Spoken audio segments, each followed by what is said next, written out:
Sex. A primal force. A divine mystery. For as long as humans have created symbols, we have woven the language of sex into them. In temples and tombs. In scripture and sculpture. In whispers and in worship. The human body, its unions, its polarities, have long served as metaphors for creation itself. This is not pornography. This is power. The story of sacred sex symbolism is the story of how humans tried to make sense of the unseen, through the mystery of what they felt most deeply.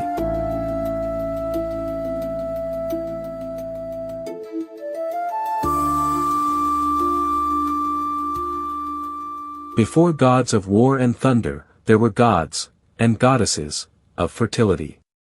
The female form, pregnant or erotic, was the first temple. In prehistoric Europe, the Venus figurines captured the sacredness of life-bearing. In Sumer, Inanna, goddess of love and war, held power over sex and kings.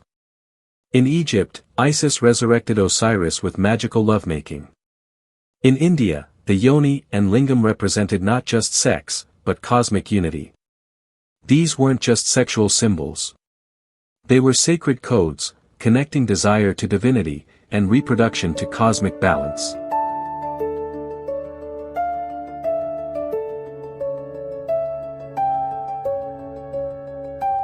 Around the world, the duality of masculine and feminine became a central principle in cosmology.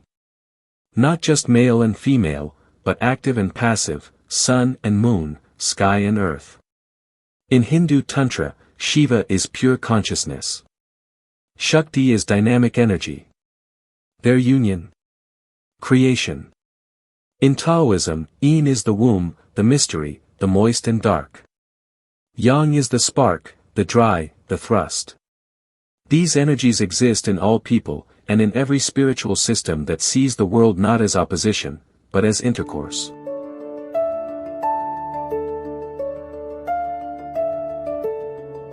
Few symbols carry more layered sexual meaning than the serpent.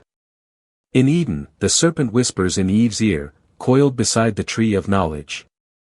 In Greece, serpents were sacred to healing and transformation. In India, the coiled Kundalini serpent represents dormant sexual spiritual power. Even the tree itself, an upright axis, bearing fruit, has been read by mystics as a phallic and womb-bearing symbol. Was the fall about disobedience? Or about awakening? The snake, once a symbol of sacred sex and rebirth, became a symbol of sin.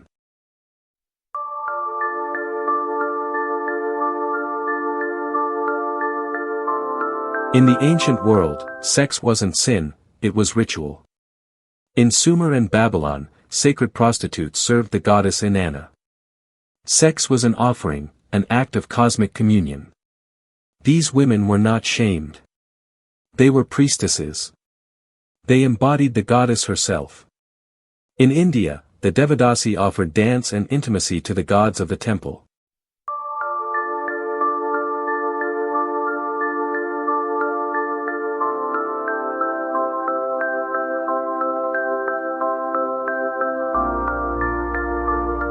Even in ancient Greece, Aphrodite's temples employed sacred courtesans.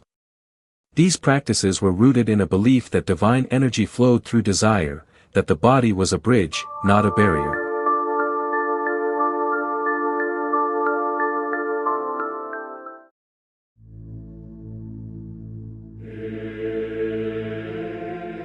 The Bible is not sexless.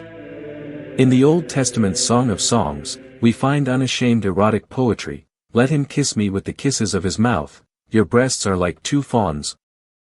Scholars and mystics saw this not as literal, but symbolic, the soul's longing for God. The marriage between Christ and the Church.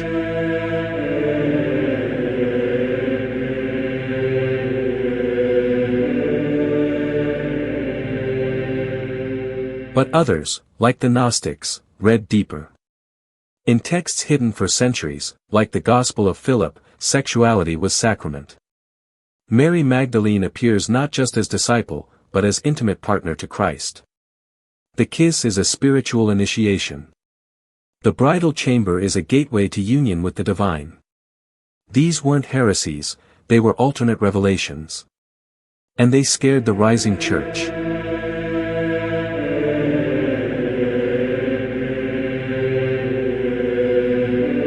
As Christianity grew in power, the body became something to discipline. Paul preached celibacy. Monks fled into deserts. Flesh became suspect. Yet even as the church shunned sexual expression, symbolism endured. The Virgin Mary replaced the goddess. The Eucharist became symbolic union.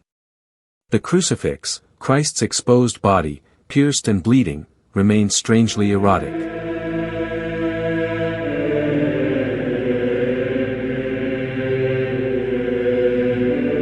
The mystics of the Middle Ages, like Teresa of Avila, described union with God in intensely sensual language. He appeared to me, all flaming, and thrust his dart into my heart. The line between spiritual ecstasy and bodily rapture blurred. Perhaps it always was.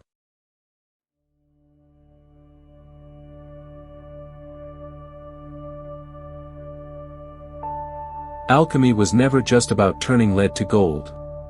It was a spiritual metaphor, coded in sexual language.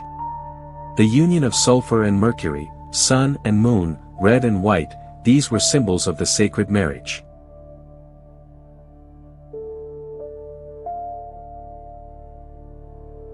The Rebes, a being of both sexes, represented the perfected self. Through internal transformation, not repression, the alchemist reached illumination.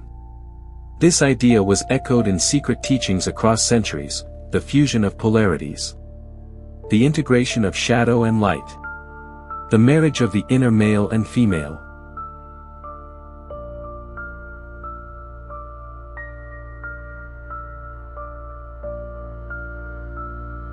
In Jewish Kabbalah, sexuality wasn't taboo. It was sacred structure. The tree of life contains masculine and feminine emanations. The Shekinah, the divine feminine, longs to reunite with her male counterpart. Ritual and prayer are seen as erotic offerings, meant to restore cosmic balance. Mystics spoke of divine arousal, of channels opened by righteous action. Even the weekly Sabbath was seen by some as a time of sacred union, husband and wife mirroring heaven and earth. In this tradition, the act of love becomes a blessing, a mystical repair of creation itself. Across centuries, mystery schools hid knowledge behind symbols, many of them sexual. In Freemasonry, the tools of the builder double as symbols of creation and generation. The compass and square, male and female. The pillar of Boaz and pillar of Jachin, a gateway, a womb. Even the act of initiation, entering the temple, receiving the light, is laced with birth and penetration metaphors.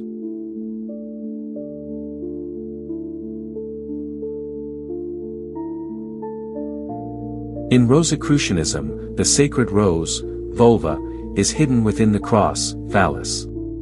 These were not perversions.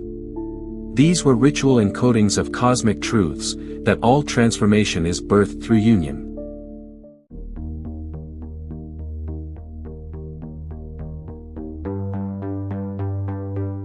Today, we live in a world obsessed with sex, and yet, divorced from its mystery. In music, fashion, even children's animation, symbols persist. Snakes and apples. Eyes and triangles. Horned gods, glowing wombs, lunar queens. The imagery of sacred sex is everywhere, but stripped of its context. Is it artistic? Is it a cult? Is it unconscious? What we consume as entertainment might be echoes of rituals long forgotten. Or, intentionally preserved.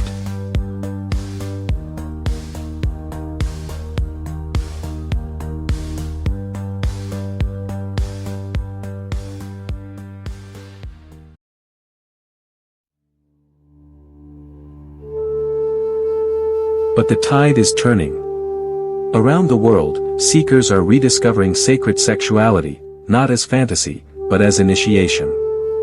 Tantra is no longer hidden in ashrams. The goddess is no longer confined to myth. Couples explore intimacy as meditation. Singles learn to channel eros without shame. The divine feminine is rising, not in opposition to the masculine, but in embrace. And with it, comes the potential to heal.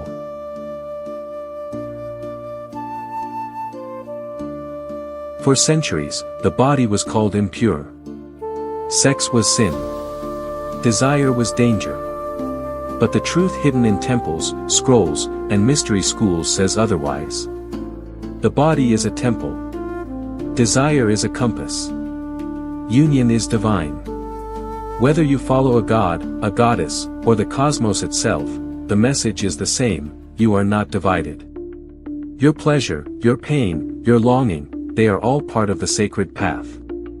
And perhaps it is time to remember, to re-embody, to reclaim the sacredness of sex.